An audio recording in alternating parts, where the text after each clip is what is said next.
अस्सलाम वालेकुम दोस्तों, मेरा नाम है हारिस भट्ट और आप देख रहे हैं कंप्यूटर आईटी टेक्नोलॉजी चैनल। तो दोस्तों, आज हम सैलरी शीट बनाना सीखेंगे एमएस एक्सेल के अंदर। अगर अभी तक आपने मेरा चैनल सब्सक्राइब नहीं किया दोस्तों, चैनल को सब्सक्राइब कर दें और बेल आइकन को भी दबा दें ताकि आपको नई आने वाली वीडियो बआसानी मिल सके दोस्तों। अच्छा दोस्तों, वीडियो की जानिब चलते हैं बगैर टाइम वेस्ट के। बगैर ही आपके सामने सैलरी शीट है दोस्तों, जो कि आपके सामने ये देखें, जिसके अंदर employee ID, employee name, designation, basic salary, working days जो होते हैं और पेमेंट अलाउंसेस जो हैं, जो कि कन्वीनियंस, हाउस रेंट, मेडिकल और ग्रॉस सैलरी है। तो ये सारी सैलरी शीट के अंदर आती हैं दोस्तों, जो कि आपको मैं बताता चलूँ कि सबसे पहले हम एम्प्लॉय आईडी डालेंगे, जिसका AB 101, AB 102, इसी तरह हम एम्प्लॉय आईडी दे देते हैं जो भी हमारी एम्प्लॉयज़ की आईडी होती है दोस्तों। ये एम्प्लॉय आईडीज़ आ गई हैं। उसके बाद नेम आ जाता है दोस्तों, नोमान, अली, सैयद, आकिब, हारून, इन सारों के ये नेम आ गए हैं जो हमारे एम्प्लॉय होंगे दोस्तों। इन सब के नेम लिखने के बाद दोस्तों, ये मैंने सारे नाम लिख लिए हैं। अब इसके बाद हम डेजिग्नेशन इनकी लिखेंगे दोस्तों।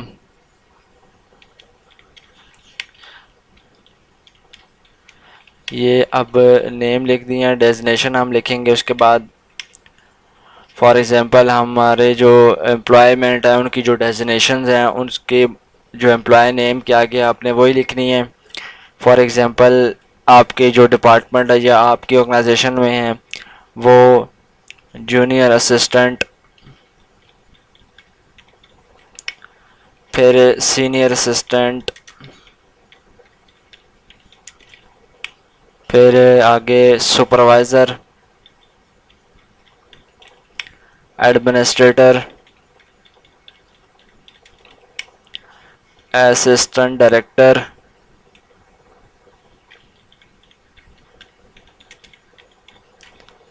और डिप्टी डायरेक्टर।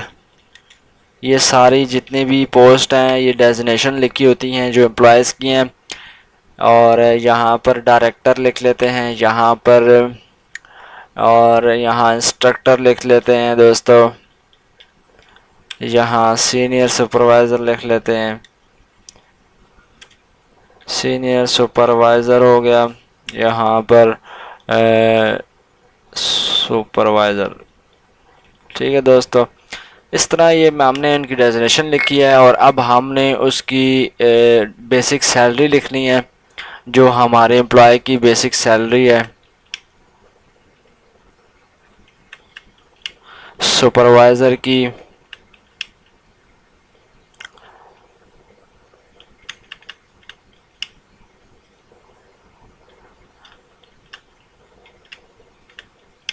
सुपरवाइज़र की 70,000, एडमिनिस्ट्रेटर की 62,000, डिफरेंट जो भी आप, असिस्टेंट डायरेक्टर की 75,000, डिप्टी डायरेक्टर की 85,000, डायरेक्टर की 1,25,000, इंस्ट्रक्टर की 96,000, जूनियर सुपरवाइज़र की 68,000, इसकी हम 95,000 कर देते हैं। सुपरवाइज़र की हम 65,000। फॉर एग्ज़ाम्पल ये हमने उनकी सैलरी लिख दी। वर्किंग डेज़ कौन से होते हैं? जो 30 डेज़ होते हैं दोस्तों। इसको हम आगे कॉपी पूरे सारों में कर देंगे, क्योंकि 30 दिन होते हैं वर्किंग डेज़ के, 31 भी होते हैं दोस्तों।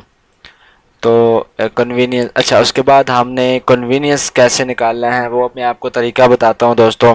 ये हमने जो employee ID, employee name, designation, basic salary और वर्किंग डेज़ लिख लिए हैं। उसके बाद हम यहाँ पर सबसे पहले कन्वीनियंस का फार्मूला, इसको कैसे मालूम करना है, इक्वल टू इफ़ लिख कर, जो हमारी बेसिक सैलरी है ग्रेटर देन अगर 40,000 होती है तो उसको या ग्रेटर देन इक्वल टू 40,000 होती है तो उसकी जो वैल्यू ऑफ ट्रू है वो सबसे पहले हमारी जो बेसिक सैलरी उसको मल्टीप्लाई बाय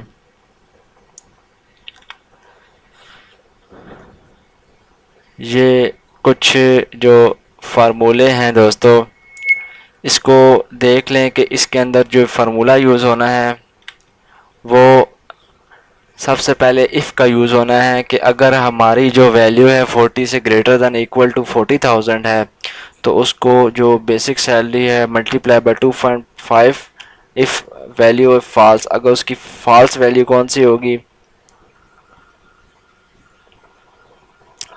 इसको मल्टीप्लाई बाय 2, इसको हम आगे से स्पेस को बंद करेंगे।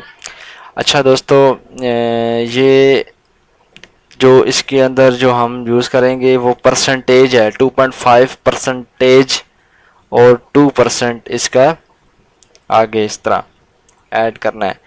तो ये आपके सामने वैल्यू ऑफ ट्रू डाली है और एक वैल्यू ऑफ फॉल्स डाली है दोस्तों। सबसे पहले ये इफ़ इक्वल टू इफ़ और ये जो बेसिक सैलरी ग्रेटर देन 40 हो तो वो वैल्यू ऑफ ट्रू को मल्टीप्लाई बाय करे 2.5% से, नहीं तो फॉल्स में 2% से करे।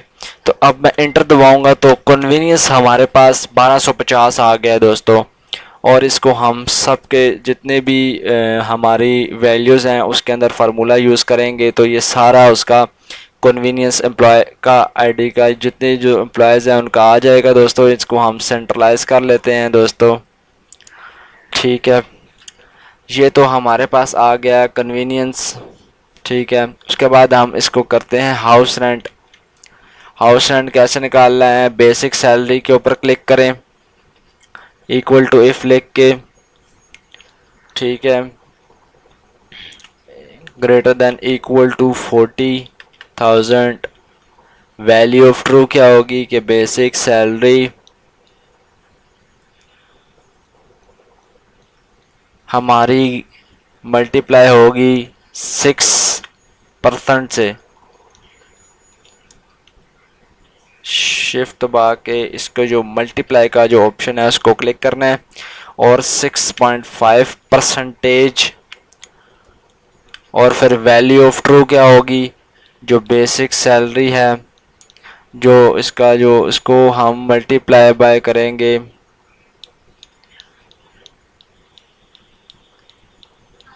5.5। ठीक है, ये जो परसेंटेज इसके साथ लिख रहा हूँ दोस्तों, ये परसेंटेज के साथ मालूम की जाती है। इसका जो हाउस रेंट है वो मल्टीप्लाई होगा हमारी बेसिक सैलरी के साथ। इसको इक्वल करेंगे 3,250 इसका हाउस रेंट आ गया है दोस्तों। इसी तरह सब में अप्लाई कर देंगे दोस्तों।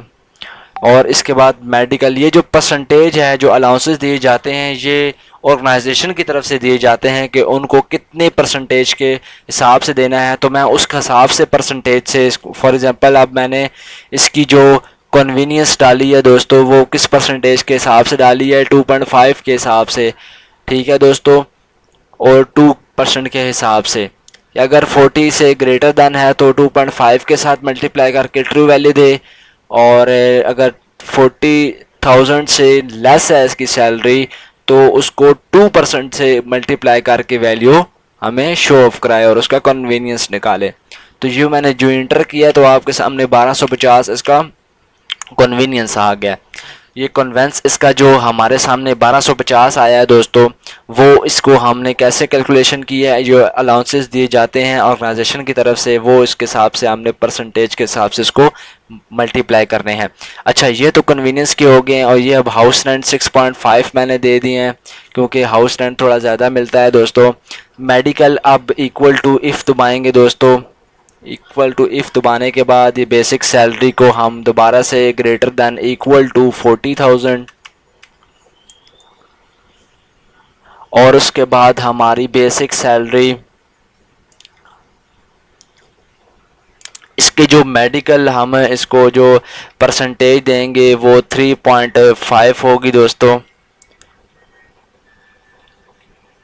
3.5 परसेंटेज हम इसको मेडिकल दे रहे हैं और उसके बाद हम इसको, अगर ये वैल्यू ऑफ ट्रू है और इसकी जो वैल्यू ऑफ फॉल्स है दोस्तों, इसको आप मल्टीप्लाई कर दें 3% के साथ से। ठीक है दोस्तों, अब 1750 इसके मेडिकल आ गए हैं दोस्तों।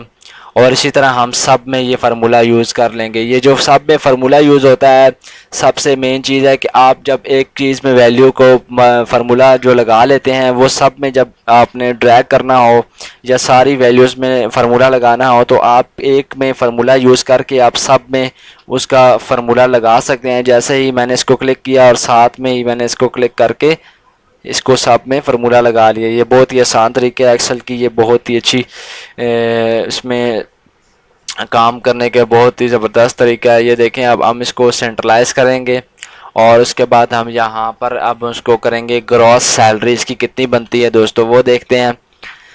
इक्वल टू ये जो हम इसको क्या करेंगे, सम हमने करना है इन तीनों सम के बाद ब्रैकेट लगानी है। ब्रैकेट लगाने के बाद तीनों अलाउंसेस को ऐड करना है और उसके बाद ब्रैकेट क्लोज करनी है, प्लस उसके बाद हमने जो वैल्यू है वो हमारी बेसिक सैलरी को हमने डिवाइड करना है। टोटल हमारे डेज होते हैं 31 और इसके बाद मल्टीप्लाई बाय करना है हमारे जो वर्किंग डेज हैं। ये देखिए दोस्तों, इक्वल टू सम कौन सा हम करने हैं, जो कि हमारे अलाउंसेस हमें मिले हैं वो सम किए हैं और हमने प्लस ऐड किया है बेसिक सैलरी को डिवाइड बाय 31 डेज होते हैं। ठीक है, और उसको मल्टीप्लाई किया है वर्किंग डेज पर, जो 30 दिन उन्होंने काम किया है उसको हम इंटर करेंगे, तो ये इनकी ग्रॉस सैलरी आ जाएगी दोस्तों। जो कि एम्प्लॉय नोमान जूनियर असिस्टेंट है, जिसकी सैलरी 50,000 है और उसने 30 दिन काम किया है और उसकी ग्रॉस सैलरी 54,637 है। इसी तरह सब की मालूम करने के लिए फार्मूले को ड्रैग करेंगे और इस तरह प्लस का ऑप्शन आएगा और सब में सारों का कैलकुलेशन होके आपके सामने आ जाएगी। तो दोस्तों बहुत ही आसान है ये सैलरी शीट बनाना, और इनके फार्मूले यूज़ जो मैंने किए हैं वो उसी ऑर्गेनाइजेशन के जो एम्प्लॉयज़ को कन्वीनियंस परसेंटेज दी जाती है उसके हिसाब से दिए जाते हैं। और ग्रॉस सैलरी का भी आपको पता चल गया है कि आपने इक्वल टू सम करके इन तीनों अलाउंसेस को, प्लस आपने basic salary divided by working days और मल्टीप्लाई बाय जो 31 जो महीने के 31 डेज़ होते हैं और मल्टीप्लाई बाय जो वर्किंग डेज़ हैं, उनको करके आपने ग्रॉस सैलरी निकाल लेनी है। और साहब को मालूम करने के लिए आपने उस फार्मूले को आगे ट्रैक कर देना है। उस तरह सारी जितनी भी कैलकुलेशन आपके जितने भी एम्प्लॉयज़ हैं उन सब की ग्रॉस सैलरी आ जाएगी दोस्तों। तो ये सैलरी शीट आपके सामने तैयार होगी है दोस्तों। उम्मीद करता हूँ आपको वीडियो अच्छी लगी होगी। लाइक करेगा, शेयर करेगा। अगर कोई बात समझ नहीं आती तो कमेंट में आप मुझसे पूछ सकते हैं। ओके, थैंक यू, अल्लाह हाफिज़।